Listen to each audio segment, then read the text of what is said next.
I don't know if this is actually the actual story. He says he took his Comrades medal and he threw it into the sea. It's like, I never want to see this ever again. Then they came back a few years later and stayed also at an Airbnb type setup, but not the same one that he stayed at on this Dire Comrade. And that Airbnb had his medal. Somebody had found the medal, and there was Dale Harrison. No. I pushed him on this last night and said, did you throw it into the sea? He said, I don't know, but I threw it away, but it wasn't at that Airbnb. It was a different Airbnb. So needless to say, somebody saved his Comrades medal and he was reunited with it years later. Hi, Hugh. Welcome back. It is episode 10. Episode 10. Oh my gosh. Made it. We made it. We did Episode it. 10 of Two Average Runners. It's me, Alice, and Hugh. Yes, Hugh. And we're in person. I know. Can't Recording believe it. our first in-person Welcome podcast. back to the big smoke. I know. Back in London town. So you got a bit more of a sort of tropical theme I know, on here for London. I did. I sort of brought a little bit of... Oh, it's not tropical. It's forests. Yeah, sort of forest. This is like a Leadville shirt that they gave this past year, Very which cool. is kind of fun. I think I got it at the run camp. Yeah. It's kind of fun. You can actually Very wear it. It's nice. actually a running That's shirt. cool. It's like Is it? it's by this brand Rabbit. Okay, I don't know it. And so so you can actually run it. It's got like some like little holes for venting and blah. But I thought like, I'll try to put something on and Very bring nice. a bit away. But it's kind of cold here in London It right is. now. But It's May. I was just saying earlier that this week when I went to track, I did 12 intervals. First 4, hail. Second 4, sunny. Final 4, gale, rain. So welcome to London. Yeah. The four seasons Yeah. run. Exactly. Where This you just morning get a on bit my of run, everything. some people had gloves on. Other people had like tank tops and hats and sunglasses. Other people had sort of longs. So it was like kind of, welcome So to the funny. joys. Yeah, exactly. So it's good to see you. Good to be here. How has your week been and your training been? So training has been solid. I mean, it's been a little uneventful since we last spoke, but had some good strength session this week, packed strength in earlier in the week, and then got like an 8-mile run in on, I think that was Wednesday, because before flying that night. Yeah. And then this morning I got out with Ben and we went to Primrose Hill. We did hill sprints. So was it enough of a hill for you? Because afterwards I thought for somebody who does all this, what do you call it, vert all the time, I was like, this is probably not a hill. Well, the good news is that like where I am in this, like, on my plan is that I'm on like a hill sprints progression. Okay. And so last week it was 15-second hills, like all out, right? Yeah. So today was 30 seconds. Okay.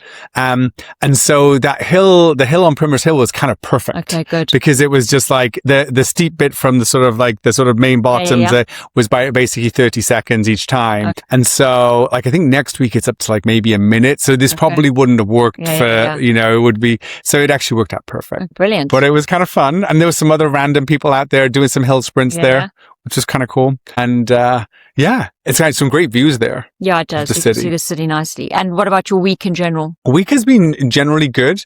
Some solid time with the family. And then obviously I flew this week. I had a, jet lag yesterday. I was sort of a little delirious and I took a nap. Okay. And then it's like the worst is you wake up from a nap and you got stuff to do. And anyway, but it was fine. And I had I had a lot of calls. So I didn't get to bed till quite late last night. But today is pretty free. We're podcasting. Brilliant. Got some fun friend stuff this weekend. And nice. How about you? How was your week? My week, IFYs will go first. I'm giving it a 7 because I'm always quite low in those scores. Mm-hmm. Probably because we went to, I know you may chat a bit about this later, but we went to Rufus du Sol, which is dance music. Yeah. And it was at O2 and Dale much more than me, but we did used to enjoy our sort of raves back in the day, for want of a better word. So there were a couple of older people like us, but otherwise many people sort of 25 to 35, but it was so much fun. Ooh. Really good music. We danced all night. They played sort of 2.5 hours. And then came home and I'm normally in bed sort of by the time and reading my book by the time they started. So it was very cool. So that was great and just enjoyed that time together. And then training, I'm giving it an 8. Maybe we'll chat about it a bit later, but I've, used the 3 weeks after the marathon to actually dial it back and do some recovery. I've been worrying a lot about whether the stress fracture is coming back. I mean, if you take a history of my Gemini use, my Chat GPT and my Claude, it's just all getting the 3 different views on is this or isn't it a stress fracture coming back? But I'm feeling good and I'm going to get back into some proper harder training from next week. So training's going well. So yeah. That's amazing. And thinking about, what went wrong in the last 2 marathons, been doing some thinking there. So yeah, because we might talk about that today. Like try to see what we can make, what sense we can make out of it. Yeah. Do you want to dive in there? Let's do that, because I think it might be interesting for other people to think about. And actually, if anybody who's a listener has any thoughts and ideas, to give us a go. Yeah, let exactly. us know. Oh, and then also maybe we'll tell 1 or 2 listener good comedy stories about races. That's right. People have been sharing some stories with us. I think sort of inspired by some of our stupid shit that we do in some of our stories. People are sharing theirs. Both basically my last 2 marathons at around 10 to 15 kilometers. It's like all power goes. I'm feeling comfortable. It's at a pace that I know is very it's not like I've gone out too hot. Yeah. It's not like I'm going at half marathon pace and I'm like, oh, I feel great. And then, oh no, I'm not feeling great. I'm not having this nausea that I used to have from the nutrition, all these sorts of things. So when it happened in Berlin, we assumed it was because it was 28 degrees. It was hot, right? Yeah. So it was the heat. And I just basically grind to a halt. I'm almost at like 5 minutes a kilometer, which for me is like slower than my easy run pace. I'm basically in Berlin. I was more or less walking. Yeah. And then I kind of pick it up towards the end. London, much fitter than I was before Berlin, even though I've had all these stress fractures a few months before. But we can look at my training peaks. We look at my stats. We look at my data. And just like for interest, I've run 4 weeks before London. I've done a half marathon. My heart rate's like 140 beats a minute. So not too high. And I'm holding, I'm going out at a little bit quicker than my marathon pace. Yeah. I'm very comfortable. And I pick it up at the end. My heart rate doesn't go above 145. So I'm finishing the pace. I did like a 127 half. Normally if I raced it would be much faster than that. So there is no reason that I should just tank at a slower pace. In the marathon.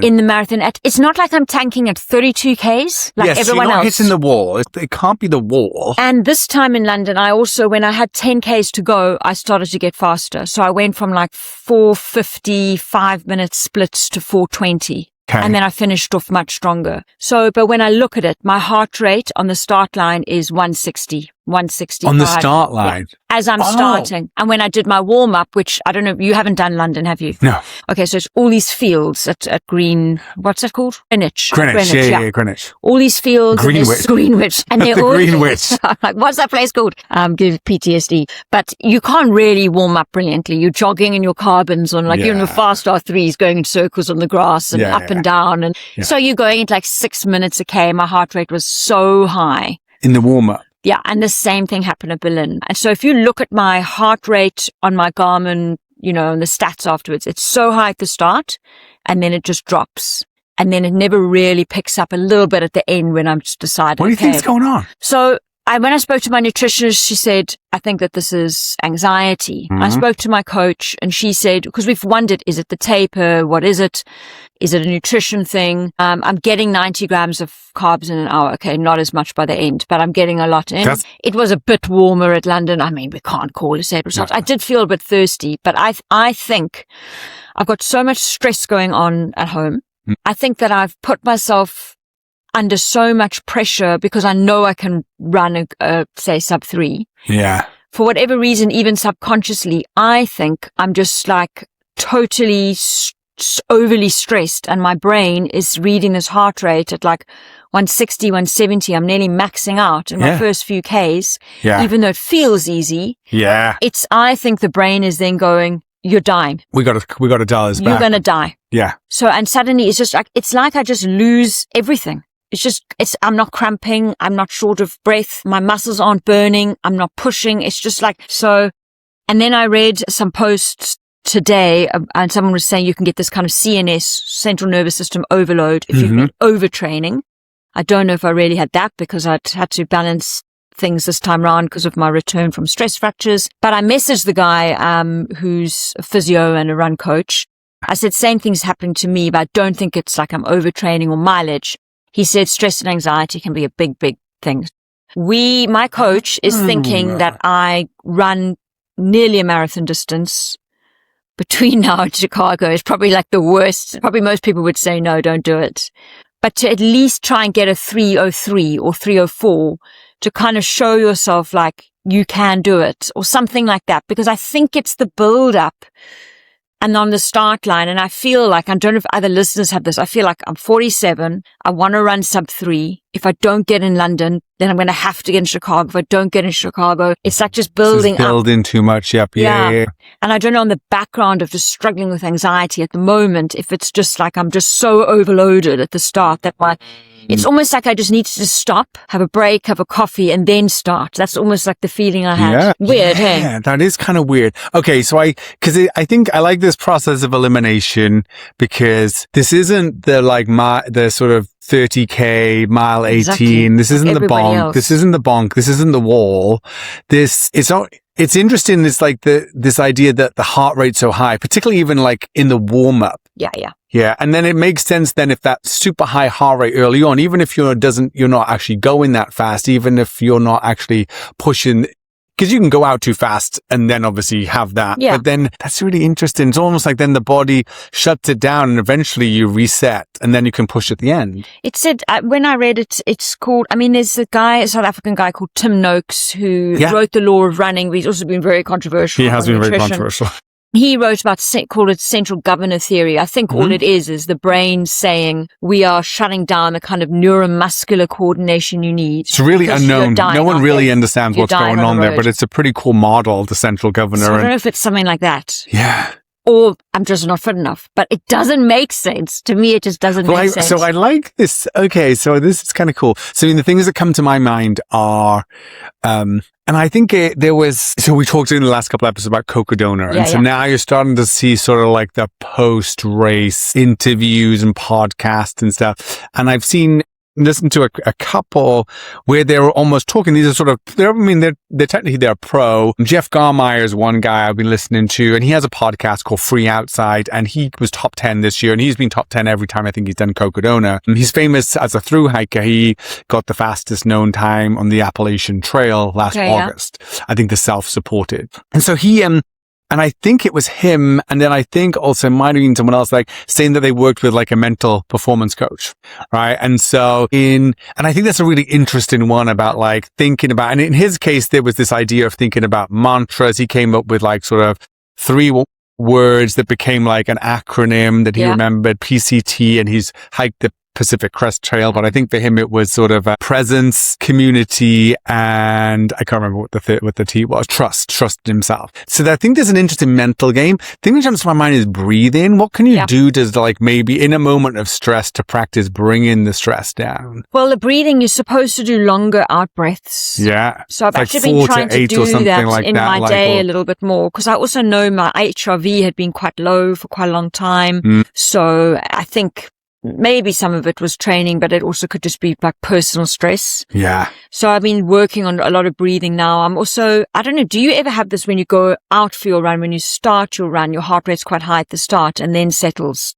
Sometimes. Yeah. I've definitely experienced that. So I had been having that quite a lot. And I also wondered if how much it's like I'm heading up my run. I'm worrying if I've got pain in my leg. I'm stressed because of what's going on at home. Like I'm just in such a state of anxiety all the time. Yeah. I get my run going and then I kind of calm down. Okay, my leg's not painful. I'm fine. Everything's okay. Yeah. And then I settle down and I actually pick up speed. My heart rate is quite low for the pace that I'm at. Yeah. So I feel like it's a needing to regulate my sympathetic nervous system thing. But, obviously there is the kind of, I'm sure people will be listening thinking, also, you just need to maybe train harder, run faster, dig deeper. Yeah, but it's honestly not it's not like I'm mentally, it's like I can't help it but slow down. It's not like, just push harder. It's like, it's not happening. It's not happening. Yeah. But it's weird because I think the fitness might be one if you could never pick it up.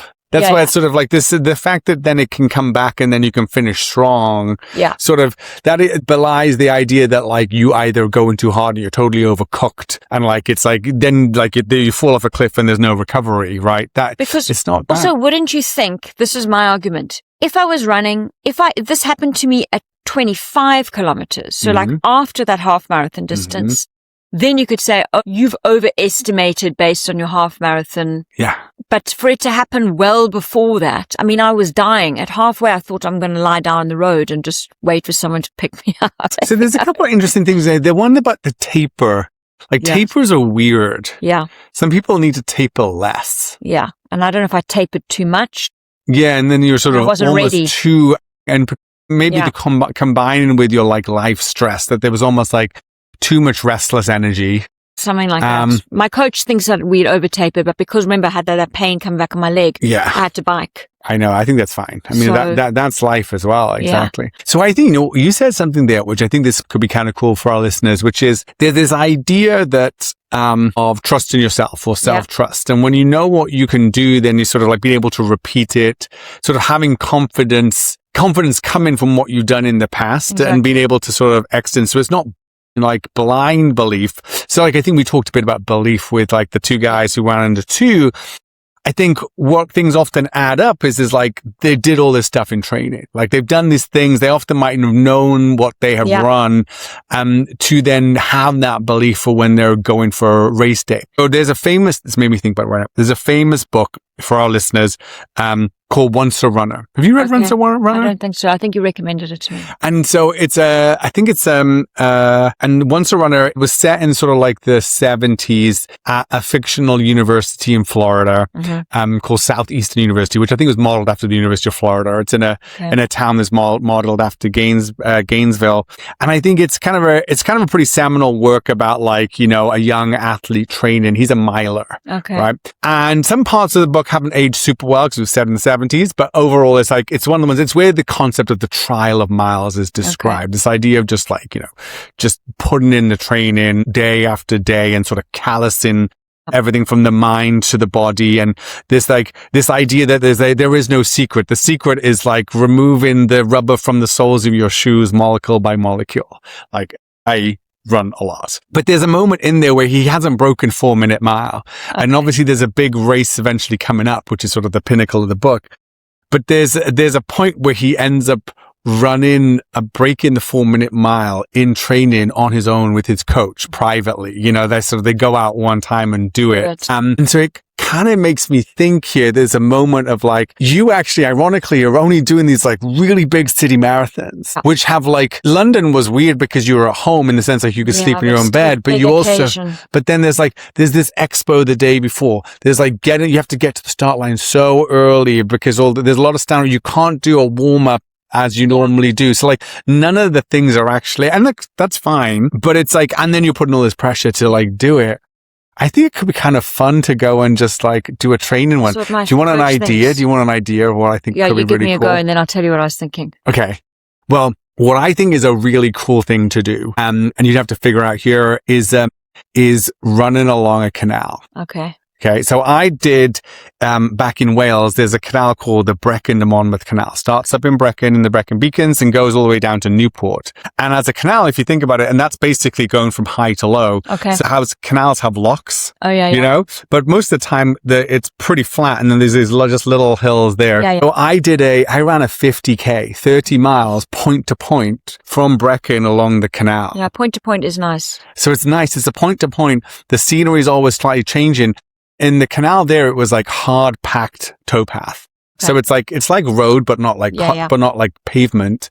But at the same time, it's not muddy. It's not trail. It's not rocky. Yeah. I remember for me, I was thinking more as a trail runner. And it was 30 miles. I think there were some places I could get water. Yeah.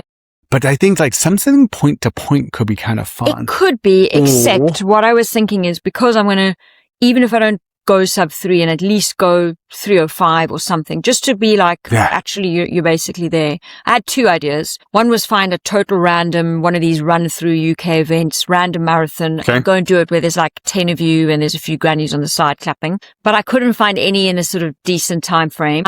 So what I thought is I may just go early one morning to Battersea Park. Oh yeah. Because it's a loop. Okay, so it's 3 kilometer or 2.8 kilometer, 2.7 kilometer loop. So there are a lot of loops. I originally thought I could join the first. That's insane. When there's a half That's like marathon. My level of stupid. That is. Yeah, but there's some passes to it. So originally I thought I could do the first, go when there's a half marathon on and join in for the first half. But then I thought there are going to be some logistic problems with that. So I thought I'm going to do that because Dale can get on a line bike and he can ride along. I can have all my fuel in one place. Or he can at least pass it to me. So, I mean, he has to stand around for 3 hours, but whatever. Maybe he can take the dog but he says maybe he'll cycle. I'm not going to really tell people. I mean, God, I'm just no, don't, no. Yeah, I'm not going to say when it is. I'm just going to do it. No, don't you'll tell just see anyone. on my Strava one day that I've done this. And even if I did 38 kilometers or something, but I think my coach is like, she's a bit old school South African, like, let's just run a marathon in training. One of her athletes did it just around COVID time on the Sea Point promenade up and down, just because he wanted to run a sub-3 or something, and it was COVID and there weren't any races. So I know like the physio is going to be like, oh, it's too much. But she's like, and she was having the idea, do it on the same day that we do Comrades Marathon, the 90 kilometers. So we're all suffering together. That's just her thinking. I think there's something cool about that. And then that. I might message one or two of my runner friends who I know can run that pace. Say, just come for 10Ks and just run with me if you want to. So I might tell one or two people, but otherwise I'll just shut up. Go early, do the whole race prep, and get Dale to hand out some water and stuff for me. So, and just lock in and so a friend, a solid runner, and she and a bunch of folks were all training for the Eugene Marathon, and she's found out doing that build she's pregnant. And so she went to the marathon, but ended up dropping to the half. And also she was sick. I can't remember which order. Maybe she was sick getting there. So she dropped to the half, just ran that for fun, but was kind of had this, like, she really wanted for her own experience to like run a marathon while she was pregnant. And so she planned a weekend where she would go to this place that had like a 4-mile loop and do it then. And people came and joined in and supported her. So that was kind of cool. Yeah. So I think there's something about like lowering the pressure. I do the like best marathon I ever ran was the first one, was Valencia. I'd never run a marathon. I actually found it quite easy, and I was only a little bit slower than London. It's just ridiculous. So I feel like and I actually felt the same way when I broke 90 minutes for the half marathon. Now I kind of almost see that as slow. I'm like, yeah, whatever. That doesn't worry me. Like, I know I can do 126 without too much effort because I've done it so many times. It's like, if you told me you're going to do it tomorrow, I'd be like, yeah, fine. So it's kind of like, I feel like some of it is mental stress, anxiety, but I also do think, and I may have said this a few weeks ago, like doing a 5 or 10K flat out, full out to the tank, that kind of pain that you go through, I always hold back. So maybe doing a couple of those over summer as well, and realizing you can actually go much harder than you think. One of my friends who recently broke sub-3, he told me that he just recently did like a 121 or 122 half. And he said his coach had just said to him, like, I want you to go out there, just have some real courage, real balls, and just absolutely go for it. And surprise himself. So I think there's also maybe a bit of that. But anyway, so I'll let everybody know. Okay. So after the fact. Yeah. Don't tell. But it'll happen in the next, well, I think, 4 or 5 weeks. I do like so what I like about a loop even more so than for this kind of thing is that you can set up your, cooler with nutrition. Yeah. I think it would be super cool if you could find like a 10K loop. Yeah, it would be somewhere. Better. Is there like Richmond Park Victoria or Victoria Park is maybe a bit longer. So yeah, I could think about that. But somewhere, like that's just the Battery. If you like Battersea Park and it's a good vibe. I mean, it's very boring, but I saw Becky Briggs. She's run for Great Britain before. Okay. She's done lots of ultras. She's a good runner. I think she's done like a under 2:30 kind of marathon or around that time. I think she did 50Ks in Battersea Park not long ago. Cool. On a random like Wednesday morning, just in prep for an ultra. So it can be done. For sure. It can be done. I'm excited for this one. This is kind of super cool. But talking loops and runs and routes. Yes. You are in London, running tomorrow. Tell us, what's the plan? So I was trying to figure out, we on our last podcast, you gave some ideas. And some of the ones that stuck in my mind were, the sort of the royal parks. Yeah. Like there's a way to like link up a lot of the parks. I was like, that sounds pretty cool. And then I was like, I kind of do want to run by the river. Like that's pretty cool to run on the embankment. And I started to think about like when I come back, it's coming up on 20 years now since it was 2003 to 2009 when my London working years. But those were the heydays. Those were the heydays. So I have been bad old days. Those are the I was doing a different kind of endurance back then.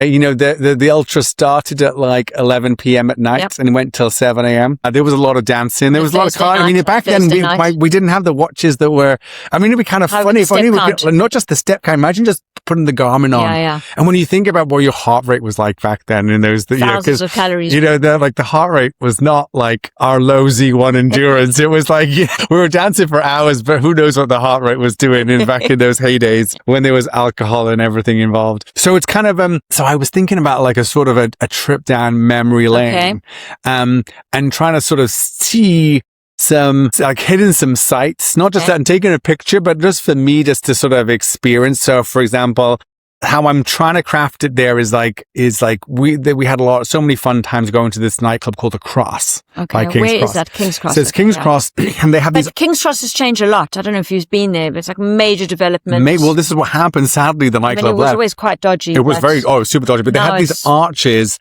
and this club was in these 6 arches. Yeah. The okay, Cross. I know where that is.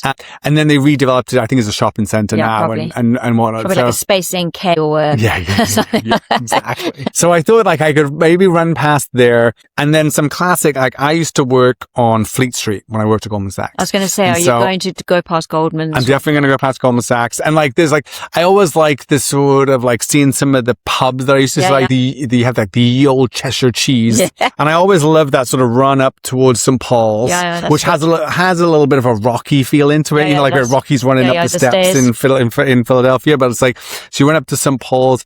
I used to live just south, in like sort of London Bridge Borough area. Oh, did you? That's now also very trendy. Very, very trendy. We lived in an old jam factory. When I was at PwC, the offices were actually moved. Some of them were moved to that side. So Bermondsey was like quite a sort of cool bit to hang around. So there's actually a very cool run shop that I love, Run Limited, and they've just moved. So if you want to put a run shop in, Run Limited, John T and Molly, ultra runners, they're brilliant. Run Limited, I'll check it out. And they have got in Borough Yards, they've got their new shop. So go and check it out. You pick up some kit on the way. Exactly. So I was thinking like that. So I may get, maybe go over Tower Bridge. I loved running along the sort of the embankment, the south side. And so I thought maybe we go down there. I need to add up the miles. I'm ready to do 20 plus miles tomorrow because I'm not going to run super fast. Where are you going to turn, do you think? So it depended how like the maths. I might even make it to Battersea Park. I was going to say, because you could come back. Yeah.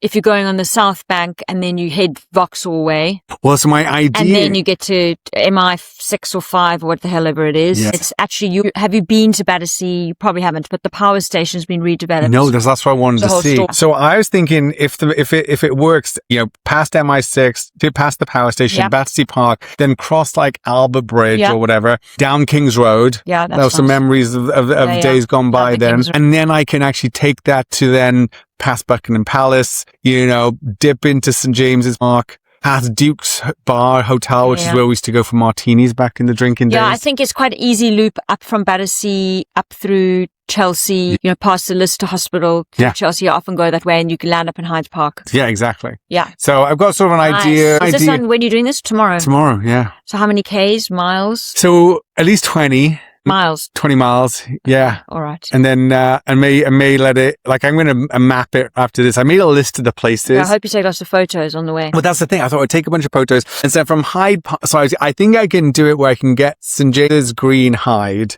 Yeah. And then if I go by the Serpentine, technically if I'm on the left side, I've got Kensington Gardens. Yes. I was going to run past Ben and my old flat, which was on a street called Queen's Gardens. Yes, I know that. And then, around the corner from there was my, the office of that company Bridges Ventures where I worked. So I've like gone past the 2 places I worked in London. Notting Hill that you need to get through? That's the only thing that I don't know if I can really do Notting Hill. Yeah.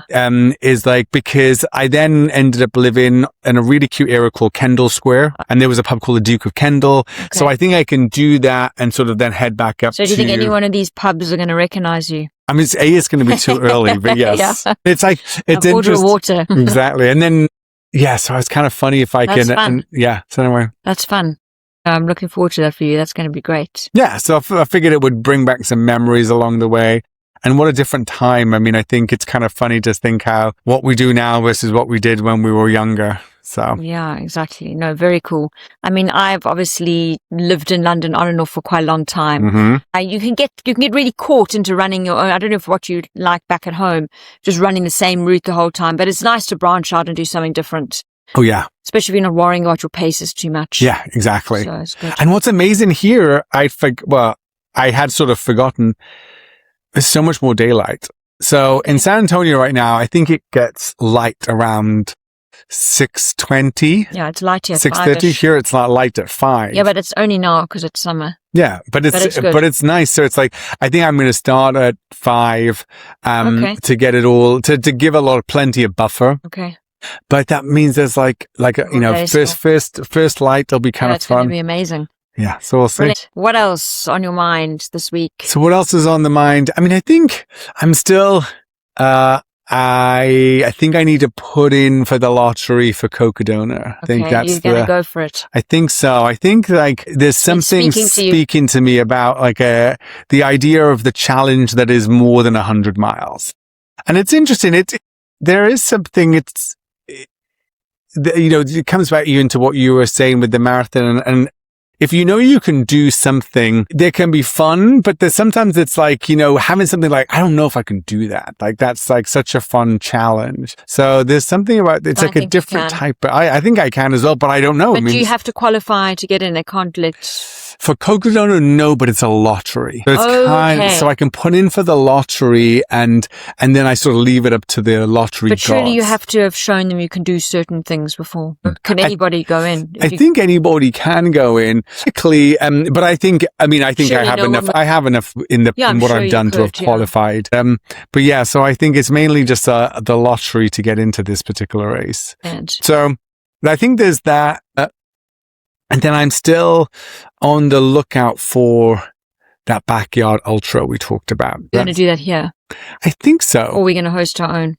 Oh, we hope maybe, the 2 average runners backyard ultra. We don't know when we're going to fit it in. I just got my entry through for Chicago, which is good. I know, that's cool. That's coming Valencia's in, so I've got those 2 spots. That's nice. And my coach wants me to maybe go with her and some girlfriends to do Boston next year, so because I should qualify for that. Yeah, that's cool. Yeah. So that's also on the card. So I don't know when I'm going to fit this backyard ultra in, because we've got time. That's my working at pace. We've got time. It's going to be good. It is going to be good. What else is on your mind? You had some listener stories that we can maybe talk. But I also wanted to ask you, because I've mentioned going to track this week, and I have some questions. Okay, let's do it. Some serious questions. Track etiquette. Cool. And maybe listeners can chime in here, because maybe it's because I'm running at the moment at a public track. In other words, no one has to pay to go in. Sure. So it invites anyone and everyone, which is great. Which is wonderful. Which is brilliant. But then some interesting types out there. Okay. Number 1, running direction. In my mind, you tell me, which is the way that you run around a track? What direction? So when you're doing pace efforts, like you're doing your intervals or your workout, I think the etiquette is to run counterclockwise. Like run the way you would, like you run in like formal track race events. And I think in my experience there, the etiquette is that at that point, then you can run, you can run in lane 1 if you want. Yeah. You can run in, on the inside lanes. With the tracks that I go to, the common thing then is like, if you can run the opposite direction in lane 8. Okay. So outside lane.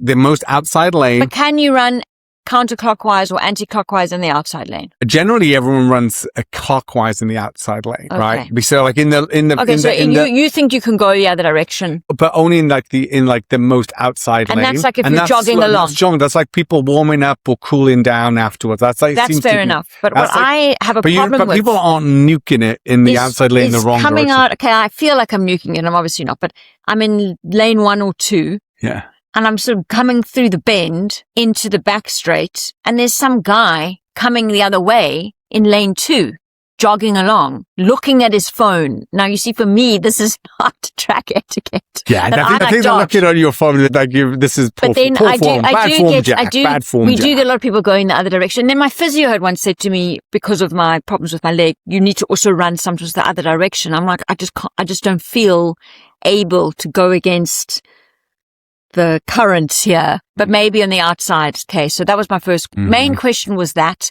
Because then there's also people walking and, and that's fine. Maybe not in lane 1 or 2. Maybe they could just move out a little bit. There's people doing sort of weird and interesting things that look sort of Tai Chi related, and they go in the other direction. But they are more towards the middle of outside. What kind of track are you going to? Paddington Rec, correct. But I've seen kind of some sub-elite people there as well. If you go to Parliament Hill.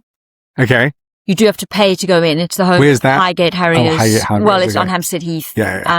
I actually am part of Highgate Harriers, but it's a little bit trickier to get there and you've got to pay to go in. And there people are a little bit more sticking to the etiquette, but there's a lot of school athletics there as well. The other thing that I'm always curious about is the shirt off thing. I mean, that's not necessarily track, but do you have to? Is it like a rule that if you're a guy, you must take your shirt off? Must at the track? Wow. I'm always like wondering what it is about track that we must take shirts off. Well, in London, it's kind of interesting. So in Texas, and actually this is an interesting one with our group there. I have a group called Countdown that meets on the track on Wednesdays. And usually we do a deal with a particular, we're trying to find somewhere to run. It's a Wednesday morning. And so typically we'll run at a middle school and they'll have made, done a deal with the middle school to say, hey, we can run there as long as we're off the track by 7:45. But whenever we've done that, one of the rules usually was communicated is like shirts on. Okay, cause it's like there's kids around you. And also there's usually a pretty strict rule, like off the track by this time, park in this area. So you're not like particular places you're not taking up, teachers parking or students parking area. School, So there's kind of like, but then most recently, one of the guys I think works at the University of Incarnate Word, one of the universities, which has a really nice track. And has floodlights and stuff. So we get to go, and it's a nice track. Yeah, so we have a deal right now. And part of the pro for that one is like shirts off allowed. Okay. But maybe that's when it's actually hot. Like London isn't really that hot. That's what I mean. It's really hot. Now, generally, though, heat's a factor. But like in London, just doesn't feel as required. I mean, it was interesting. I listened to another podcast this week, and they're talking about high rocks. And I don't know that much about high rocks. Oh, you definitely have to have your shirt off. No, apparently now it's not in to have your shirt off. Like if you're somebody who takes your shirt off, it's a little bit like poser, very like influencer, 2012. Like we really need to. 2018. Very CrossFit. That was very CrossFit. We really need to put your shirt on. So anyway, I always find that amusing. And then the other thing that always happens at track is if there are some bit more competitive people there, sometimes I find that the guys, we just spoke about this before, feel that if I'm coming past, that it is an opportunity. That's a race you. Listen, I'm not trying to do like a VO2 max thing. I'm trying to do a controlled effort. Like if we want to race, can we talk and do it after the thing? Drives me mad. But anyway, it's the opposite direction thing I'm always curious about because I've never really run track. Yeah. So, okay, all right. That's good. Now I thought I would put that out there. Yeah. But listener stories, did you have any or... Because I had one. You had one. Let's start with your one. I think I was also just thinking about it because it is my partner, Dale, who's now 51. He's run, 30 marathons or something like that, quite a few ultras. Mm-hmm. And there's a race in South Africa we've spoken about before called Comrades, which is 90 kilometers or so. This year's slightly shorter. You go from Durban to Pietermaritzburg or Pietermaritzburg to Durban. Kind of if you do uphill the one year, downhill the other so year. People who do one, then you feel like you need to do two. And for him, he said this is like the worst race. He's also about your height, so 6 foot plus, whatever. He's quite muscular. Yeah. So he's like, this is, as far as he's concerned, the worst race on the planet. But if you live in South Africa, it's a slightly different mentality there. Like a marathon is just whatever. Everybody that's the big race of the year. You do 2 oceans and then you do Comrades and everyone's, it's like a big event. So he tells me he does the 1 year, the up run, hates it, but now he's still got to do the down run. So he said he got a brand new pair of shoes, I think the day before. Sounds like a recipe for disaster. He said also in those days, like no one knew, like you just ran every day and you just ran with your running group. There wasn't much like actual knowledge. You didn't have like structured training. You just ran. The Stone Ages? So this is what he says. He's like, compared to now, you just like knew nothing. Like I think even nutrition, hydration, like now everything's like worked out. Then you just off you go. So anyway, from the off he goes. He said around 25 or 30 kilometers in, so still early. He's in so much pain. His shoes are filling with blood. He's obviously got like serious blisters happening. He's every time his foot touches the ground, he's wincing in pain. And this is somebody who runs by like doing like, don't do this at home, boys and girls. Takes a lot of Nurofen, ibuprofen before a race, during a race. One of those guys, back in the days, sort of early 30s, party hard, will take a lot of ibuprofen and will go and run. Oh my God. So he's already probably loaded up on painkillers. His family have come to watch. Okay. his now ex-wife and kids, but his brother-in-law is also running, who's a little bit faster than him. So every time they see the brother-in-law, they move off to the next spot. So he never even gets to see his kids and family, which is like maybe the one thing that's going to get you through. But he said he was crying physical tears from 30 kilometers and like wincing with pain, and ran the whole way through to the end. He said it was the worst thing that he ever experienced. But He finished in Durban. Now his dad lives on the coast in that area, or lived there. So I think they're in an Airbnb in the area. They see their dad. They've gone for a walk on the beach a couple of days later. His feet are just raw skin from these blood blisters. But he's gone for this walk on the beach. A day or two later, he starts feeling a bit feverish. His feet are a bit hot and red and swollen. Oh, no. But he basically gets into septic shock. He has to go into intensive care. He gets shingles. He gets, I think, pneumonia. He's basically in intensive care. He's like sort of touch and go. Spends like some time there to recover from this. So he's like never going to run Comrades again. His story is, and I don't know if this is actually the actual story, he says he took his Comrades medal and he threw it into the sea. It's like, I never want to see this ever again. Then they came back a few years later and stayed also at an Airbnb type setup, but not the same one that he stayed at on this dire Comrades, because the blimmin' brother-in-law was running again. They were coming to support the brother-in-law.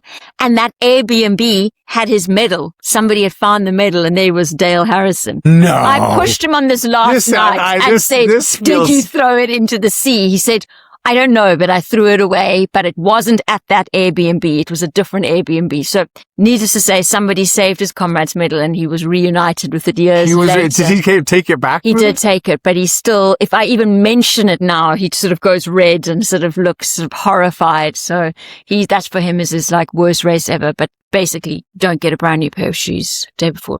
Don't do that. I think also, I mean, I've heard obviously Comrades is probably the most famous road ultra in the world. Yeah. I think they call it the greatest human race or something. Yeah, something like that. And that is a pretty intense, it's very hilly. Very hilly, but just to run that distance on road. Because you're racing it. You're racing. I mean, this is why we'll make a trail runner out of you yet, Alice. I'm waiting for something older. And this morning when I ran, I knew you were going to say this. I was like, I'm just going to let you know, I still need to try and feel fast. Oh, you can feel fast. But it is kind of, there's something about doing those ultras, and particularly on trails where you can be grinding some uphills and then bombing some downhills. And it's just like, it's just a different, it's the sort of even the variety, even if the sort of more flatter trail ultras, I just think it's like such a different experience than like, I've run over K on a road in sort of a like training run. And it's just a lot of pavement time.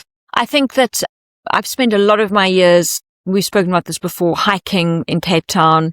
And then even Dale and I, when we lived there, we used to almost every weekend go up Table Mountain, run along the top. We'd be out for a few hours and come back. And I do love that. I've still got the need for speed right now, even though I'm not that fast. I'm still out there, middle-aged, aging woman saying, come on, you can do it. Exactly. You can do it. I love it. I had another one for us to, which is, it's sort of a two-for. One is like a friend was, we've been talking about the Beacons Way, which is, and there was a convenience to that race coming up in July.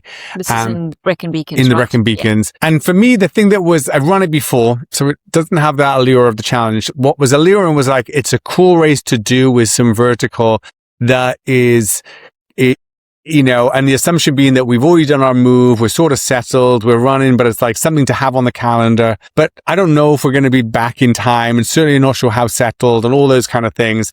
And even then I was like, this idea, I think Zoe made some reference like, hey, well, you could fly back and do the race.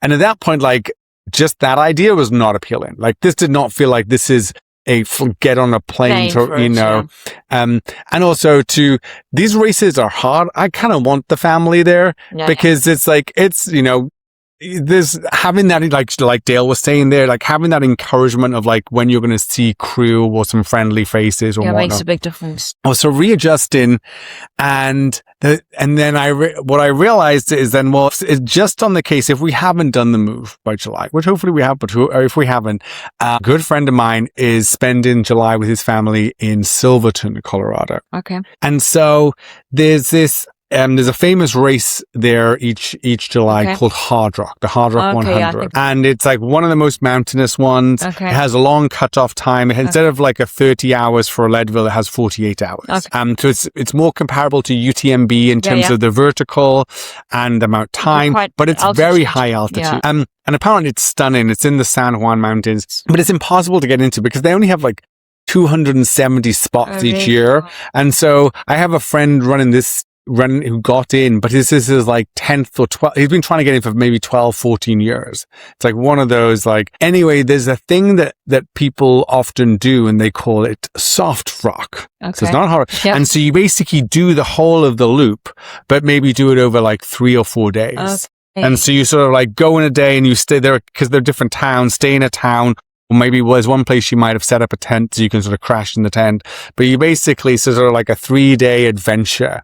And that is quite capturing my idea because you then get the benefit of, I mean, it's stunning. And even in a race like that. But can you get your family cheering you on along the way? You potentially could as well, because I think being able to, there were definitely those places where you would end each day. But even then, that's sort of a different thing, like, because it's also, I don't think it's not going to be as hard in the sense of you're not trying to do 100 in one go. Obviously, you've got to recover each night, but it's like, so anyway, this idea of doing an adventure, and that started to get me kind of excited, and to put this training to work. Yeah, because I say you are doing a lot of training. Yeah, and it's good. It's all the mountain training. So I was like, I do want to put it to work on some good mountains. Yeah, exactly. So, but then it made me think. The US gives you a lot of opportunity to do.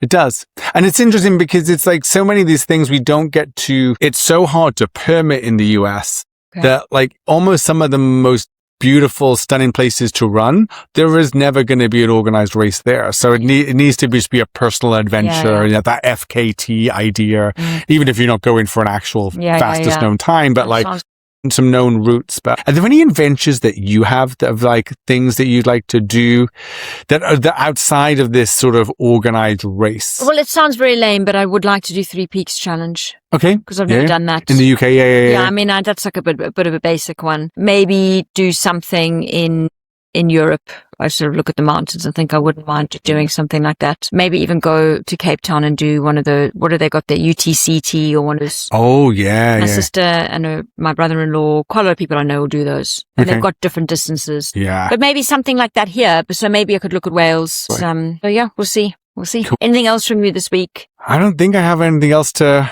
read. How about you? No, all good. I think we get some more listener stories. Yeah, more listener stories, good. More listener questions. More questions. Shoot us your, things that you were curious about. It could be around training, could be around nutrition, could be around mental or balancing family stuff, all sorts of stuff. Like, we're happy to answer anything. So brilliant. Good. Well, it's been great recording in person. Nice to see you. I know. Good to see you too. More of this. We'll do. And we'll record again next week. Good luck for your run tomorrow. Thank you so much.